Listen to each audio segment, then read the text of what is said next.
De ce iau de la început? Că mi s-au păstrat valorile de ieri și vreau să vă arăt două state.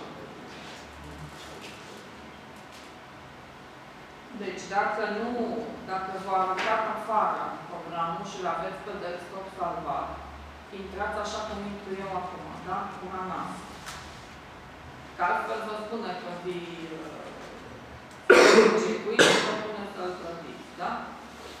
Ok.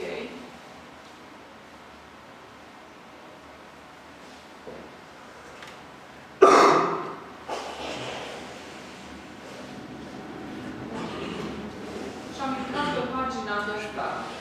Aici intru în Determinate Fields. Și am ajuns în poziția asta, în această poziție. Mă uit să văd la cele trei tipuri de grids. Ultimele două sunt console pe stânga sau pe dreapta, deci chiar prima ghindă este cea care mă interesează pe mine. Total bit length. Total bit length e suma lungimilor celor trei, deci cele două console care au 0,34, deci împreună fac 0,68. Și distanța dintre cele două raze este 0,5, deci total 1,18. Și asta voi pune aici 1,8. Este în nici. Location of left supper. Față de capătul din stânga, suportul din stânga este localizat la 0,34. Și așa cum, 0,34.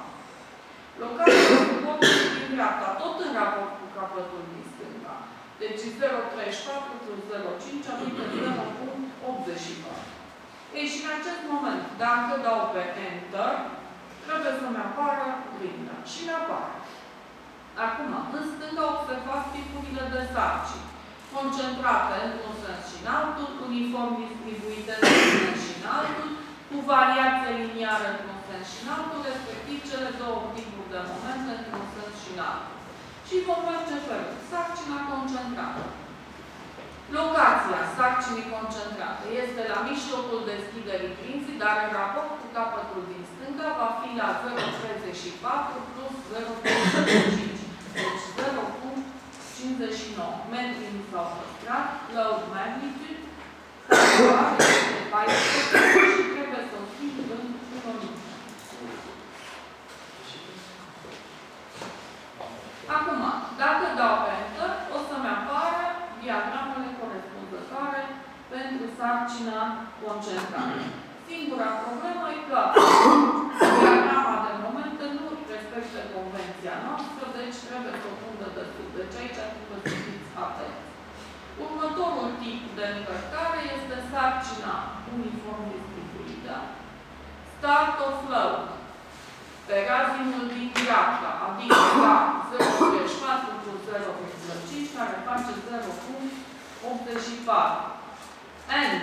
End este pe capătul, end of load, este pe capătul grinzii, adică la 1,18.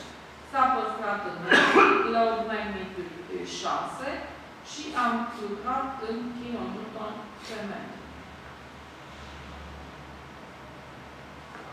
Pun Enter. Și acum o să-mi apară diagramele curate pentru cele două sarcini. Deci, pe lângă sarcina concentrată, voi avea și diagrama pentru sarcina uniform distribuită. Observați variația lineară pentru forțe traiectoare și parabolică pentru momente. Urmează momentul încovoitor. Aleg, bineînțeles, sensul corespunzător de pe tabă. Momentul ieșă. Este chiar la 0. Pentru că așa am numărat totul în raport cu, am măsurat totul în raport cu extremitatea din stânga a grinzii. Moment magnitude este 2 și este în kilonewton ori metru. Și schimb în kilonewton metru. Enter. Și am exact ce am făcut. Ce aveți voi de făcut? Exact același lucru pentru problema voastră. O să primiți o foaie unde aveți notat pentru grupa voastră ce problemă veți avea. Sunt 6 probleme. 1, 2, 3, 4, 5, 6. Cum? Da. Și pe lângă